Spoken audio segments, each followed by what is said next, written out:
एक लड़का जब 23 साल का था तो बोला, मम्मी मैं इस देश की पहली जनता कार बनाऊंगा। फिर क्या था, उस लड़के के लिए सरकार ने अपनी तिजोरी खोल दी और जून 1971 में मारुति मोटर्स लिमिटेड नाम की कंपनी बनाई गई और इस कंपनी के पहले एमडी थे संजय गांधी।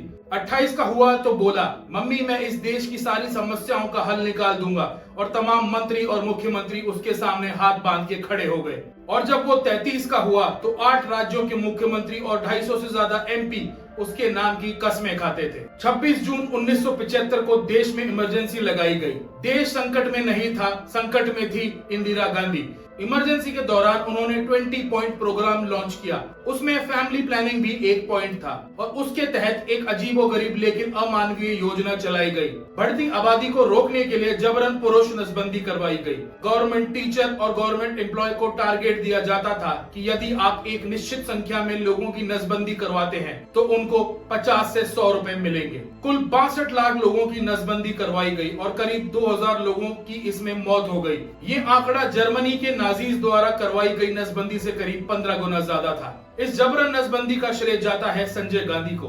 हालांकि संजय गांधी का सरकार में कोई पद नहीं था, बस एकमात्र योग्यता ये थी कि वो प्रधानमंत्री इंदिरा गांधी के बेटे थे। इमरजेंसी की बात है, संजय ने सूचना और प्रसारण मंत्री आई.के. गुजराल को बोला, अब से प्रसारण से पहले आकाशवाणी के सारे समाचार और बुलेटिन आप मुझे दिखाना। ये संभव नहीं है कह के मंत्री जी ने मना कर दिया। अगले ही दिन आई.के. गुजराल को संजय ने पीएम आवास बुलाया और बोला, आप अपना मंत्रालय ठीक से नहीं चला रहे।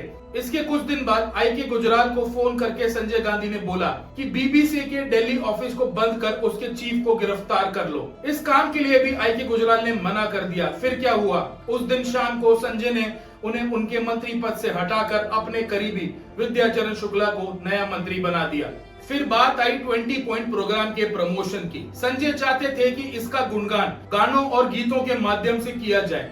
इस काम के लिए उन्होंने किशोर कुमार को चुना, लेकिन किशोर कुमार ने इस काम को करने से मना कर दिया।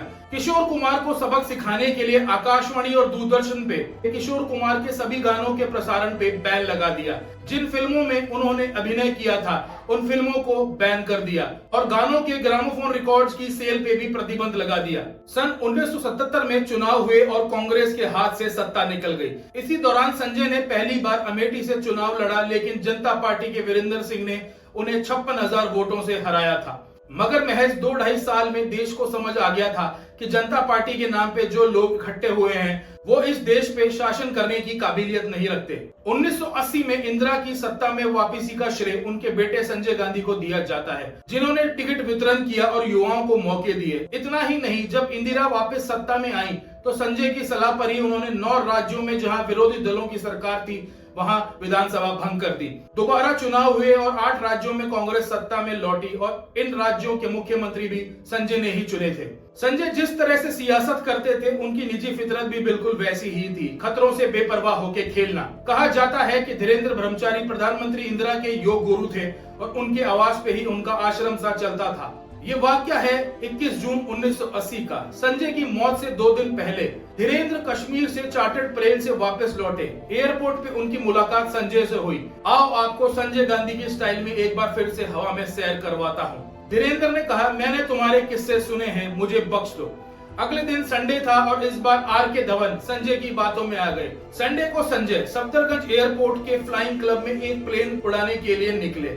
उस प्लेन पे उनके साथ आर.के. धवन सवार थे और हवा में चंद मिनट बिताने के बाद जब धवन वापस लौटे तो शाम को उन्होंने इंदिरा से कहा, मैडम प्राइम मिनिस्टर, मैं आज के बाद कभी भी संजय के साथ सवारी नहीं करूंगा। इंदिरा के लिए ये सुनना नया नहीं था। बार बार तमाम ब्यूरोक्रेट राजनेता इंदिरा को संजय के एडवेंचरिज्म के बारे में बताते रहते थे। यहाँ तक इंदिरा ये मन बना चुकी थी कि वो कह दे, तुम्हें इस देश को संभालना है, इसलिए एयरक्राफ्ट संभालना और उस पे इस तरह की हरकतें करना बंद कर दो।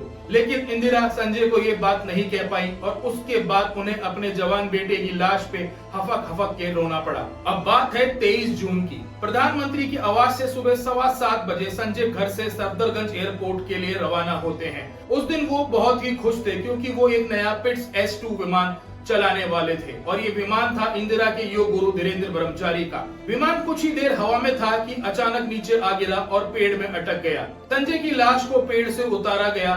थोड़ी देर बाद इंदिरा भी वहां पहुंची। ये पहली बार था जब आयरन लेडी इंदिरा को किसी ने रोते हुए देखा। संजय के शव को 2 दिन रखा गया क्योंकि बड़े भाई राजीव अपनी फैमिली के साथ इटली में छुट्टियां मना रहे थे और जब राजीव भारत पहुंचे तो उनका अंतिम संस्कार किया गया। इसके साथ सियासत में आवाजें उठने लगी, अब कांग्रेस का क्या होगा। फिर पिक्चर में आए राजीव गांधी। राजीव की बढ़ती लोकप्रियता को देख मेनका गांधी से रहा नहीं गया। वो खुद को संजय के वारिस के रूप में देखती थी। मार्च 1982 में लखनऊ में एक सभा का आयोजन किया था। उस सभा में संजय गांधी की लेगेसी को याद किया जाना था और साथ ही शक्ति प्रदर्शन भी करना था। उत्तर प्रदेश में संजय के अभी भी कई वफादार विधायक मौजूद हैं जो राजीव गांधी को स्वीकार नहीं करते। इंदिरा ने मेनका को बोला था कि सभा अटेंड न करें, लेकिन फिर भी वो गई और वहां जोरदार भाषण भी दिया। लंदन से इंदिरा जब भारत लौटी तो उन्हें मेनका के किए के बारे में पता चला। 28 मार्च 1982 दोनों का आमना सामना हुआ और इंदिरा ने कह दिया, मेरे घर से निकल जाओ। उसके बाद मेनका ने घर छोड़ दिया और राष्ट्रीय संजय मंच की स्थापना की, लेकिन पार्टी सफल नहीं हो पाई।